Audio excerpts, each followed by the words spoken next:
Hey everybody, I'm Scott. It's fundraising time again at antiwar.com. We need your help, and here's how you can help.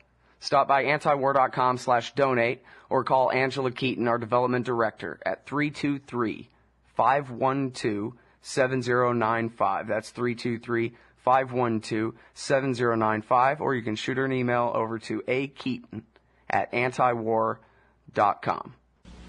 Thank you very much for your support. All right, y'all, welcome back to the show. It's Anti-War Radio. I'm Scott Horton, and our next guest is Patrick Cockburn. He's Middle East correspondent at The Independent. That's independent.co.uk, and is the author of the book Muqtada al-Sadr and the Shiite Revival in Iraq. Welcome back to the show, Patrick. How are you doing? Glad to be back. Good. Well, I'm very happy to have you here. So let's start with the subject of your book there, which I recommend highly. I read it cover to cover in no time at all.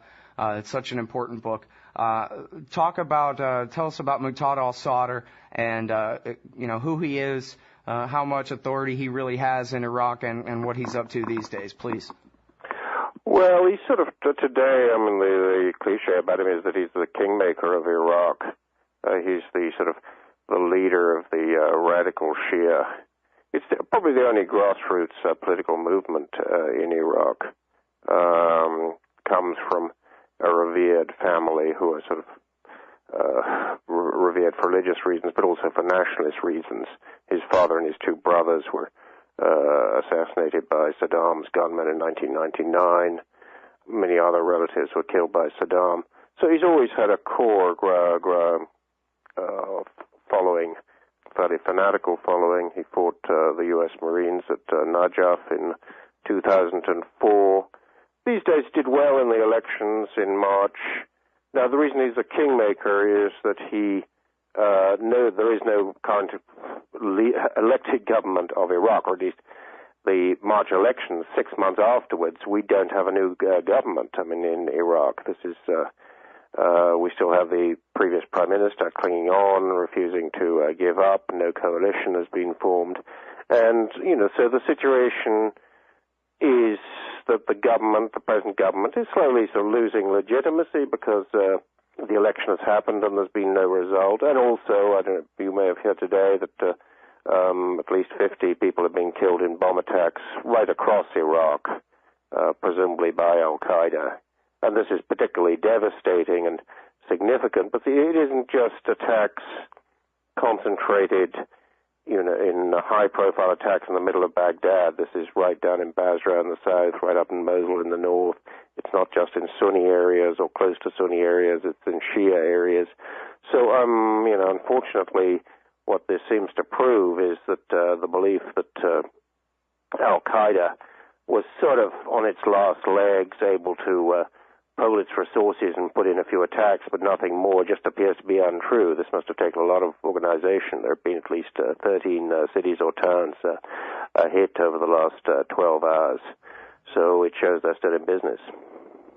Well, antiwar.com's top headline right now is 86 Iraqis killed, more than 371 wounded today. Wow. So, now let's parse that terminology there a little bit. There's something called the Islamic State of Iraq. There's something called al-Qaeda in Iraq. There are Sunni fighters that come from Libya and Saudi Arabia and Syria to participate. And then there's a nationalist resistance movement. How conflated are these groups necessarily? Well, it's all very confusing. One of the first things to say is that al-Qaeda in Iraq doesn't have much to do with Osama bin Laden. It sort of took up the franchise there and then established relations with Osama, but it's very much a sort of separate organization in Iraq. It's fanatical, it's Sunni Arab, it tends to believe that the Shia, who are the majority of Iraqis, are heretics and should be killed wherever possible. It didn't really, under Saddam, it didn't exist in Iraq. It really came in afterwards. And has some support from outside. The other volunteers, mainly from places like Saudi Arabia, Yemen, Libya, they mostly are supply the suicide bombers. And these are still obviously getting through. We've had a lot of suicide bombs today. All right, now hold it right there. We'll be right back, everybody, with Patrick Cockburn, author of Muqtada and Middle East correspondent for The Independent in England.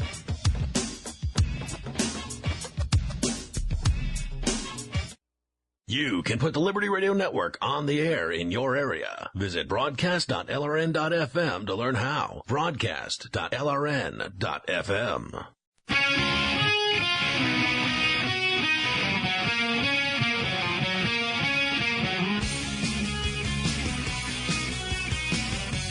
All right, y'all, welcome back to the show. It's Anti-War Radio. Our guest is the walking definition of a real, unembedded reporter in the world's most dangerous places. It's Patrick Cockburn from The Independent over there in the UK, Middle East correspondent there and author of the book Muqtada, about Muqtada al-Sadr. And, well, I want to get back to Sadr in a minute here, but when that hard break so rudely interrupted us there, you were parsing the different definitions of the Sunni insurgency in the most general sense. Al-Qaeda in Iraq perhaps as something separate from that. Nowadays, the Islamic State of Iraq. Seems to me, Patrick, it's very important because, of course, for 5 years, for 7 years running now, there's been this idea that if you call the Sunni insurgency of Iraqis the terrorists, the al-Qaeda terrorists, then you can get away with the lie that the war is to protect the Iraqis from themselves and that the insurgency is this illegitimate thing run by Ayman al-Zawahiri out of the mountains of the Hindu Kush somewhere, right?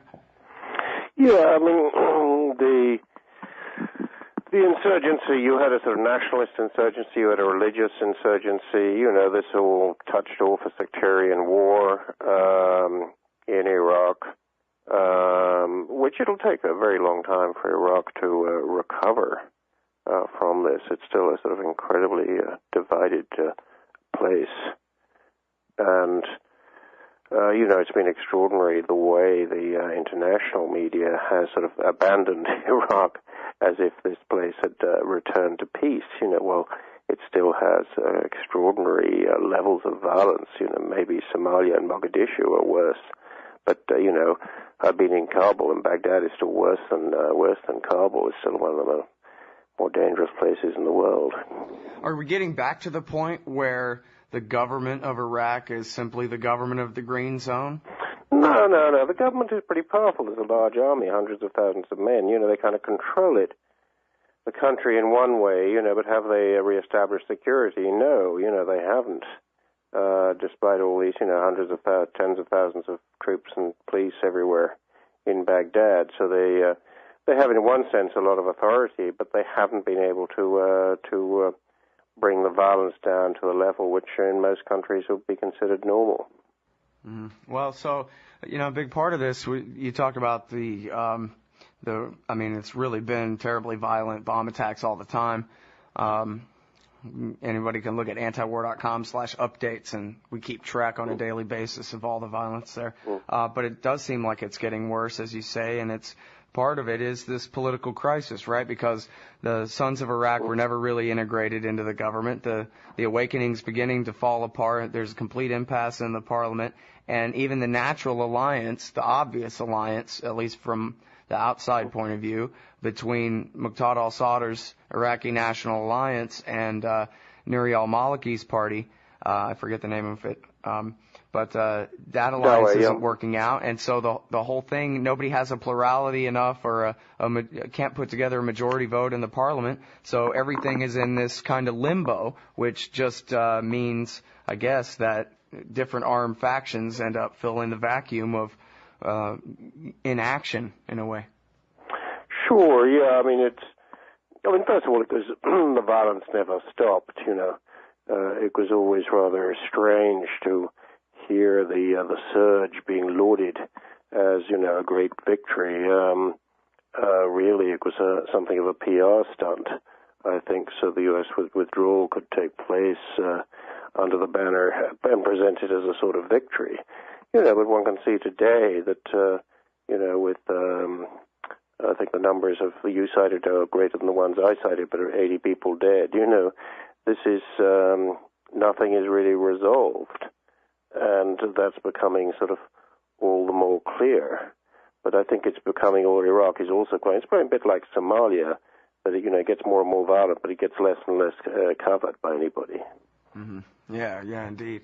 Well, except on this show, we talk about Somalia as often as possible. But so, are we just counting down the days then until a military coup led by the Sadrists faction and forget the parliament? I mean, this can't go on forever. No, I think it's difficult. You wouldn't have a military coup led by the Sadrists, but you might have various generals who think, hold on a minute, all Iraqis are so dissatisfied with the level of security, they're fed up with the government, no new government has been formed despite the election, there's massive corruption, there's 4 million refugees who haven't come back, there's no electricity in one of the hottest places in the world, might go for a military coup. I doubt if it'd be worked because, there are too many people who'd fight against it, the Sadrists, the Kurds. I don't think you'd get any united military action, but that doesn't mean that somebody mightn't think that way. You can feel the sort of rising level of dissatisfaction and despair among Iraqis that despite everything they've gone through since 2003, since 1980 for that matter, but certainly since 2003 and the invasion and the occupation, that things still aren't coming right. Well, it makes perfect sense to me why Muqtada al-Sadr, who does have all this influence between Baghdad and Basra anyway, would have a grudge against Iyad Alawi, the former prime minister, and why he would have a grudge against Nouri al-Maliki. But then again, this is politics. Why can he not make a deal with these guys, or why does he not want to? Well, why wouldn't they make a deal with him? Why is nobody making a deal? Well, the key thing is, will the Prime Minister step down? The thing is that too many people distrust him, both inside and outside the country. They think whatever agreement he reaches in a coalition, that basically he'll try and monopolize power. Therefore, they want him out, and he won't go. You also just have these deep sectarian divisions, between Sunni, Kurd, and Shia. And increasingly also, because Iraq can't resolve its own problems within the country, that more and more foreign countries get sucked in. The U.S. is leaving, but Saudi Arabia, Turkey, Syria, Iran, everybody, everywhere else increases their influence because Iraqis can't resolve their own problems at the moment. Well, now I'm sure you're aware of all the leaks to the media lately, and I guess it was Christopher Hill and others, military and State Department guys, talked to the New York Times last week and were very frank about how they really don't care about the status of forces agreement at all. The way they see it, they stole Iraq fair and square, and they're going to keep it. Now, I guess you'd said in the past that, well, they can want that all they want, but ultimately they have to leave as according to the status of forces agreement, because not only is that the will of the people, but that's the will of the people that we've put in power there. Is that still the case? Because after all, the Pentagon, if the Pentagon insists on something, they pretty much get what they want, usually. Well, maybe in the States, but I'm not sure they will in Iraq, Sure, there are those who want that, the Kurds would like that, some of the Sunni are frightened they'd like that, but would the majority like that? No, I don't think so, One of the achievements of the Prime Minister Maliki that he's always trumpeted is that he got an agreement for the Americans to withdraw. So I think that that's very difficult to reverse. And remember also that, Iraq is off the front pages, it's off no longer lead item on television or anywhere on television in the States or most of Europe these days. But all you need is fighting to start. Once casualties start mounting again, then suddenly you get publicity again. Just like we had with Afghanistan, the media had given up, had disappeared from Afghanistan, very little interest in it, until suddenly in Britain and America and elsewhere, the casualties suddenly started mounting. Mm-hmm. That could happen again in Iraq if the U.S. stayed on. Well, now, we talked before about how, we've talked many times before, actually, about how the fall in violence from absolute most horrific nightmare imaginable to just absolutely terrifying and horrible was really because the Sunnis the Sunni Arabs in Baghdad mostly lost the civil war. They were forced out, and of course coincided with Petraeus taking over and wanting to bring the violence down, so he kind of stopped the patrols and he made the deal with them to be the sons of Iraq and all that. And I believe you told me before that you thought that the leaders of what we call the Sunni insurgency, however exactly you want to define it, that they realized that they were beaten in the Civil War, that the idea that they would really be able to try to take back Baghdad or anything like that would be some idea way in the future. Not now. They're trying to consolidate the power as it stands. So I wonder whether you think that it really could come to a full-scale civil war like we saw in 2006 or 7, or we passed that? I think we're past that, Scott. I think that, we kind of had a civil war and we had a winner and a loser. The Shia won, which is not too surprisingly because they're 60% of the population and the Sunni Arabs are 20%. And they control the government and they primarily control the security forces, so it's not too surprising that they came out ahead. On the other hand, in Iraq, it's a real tough place. The Sunni can probably go on destabilizing the place. But will there be a full-scale resumption of a civil war? I sort of doubt it. I think we've kind of had that.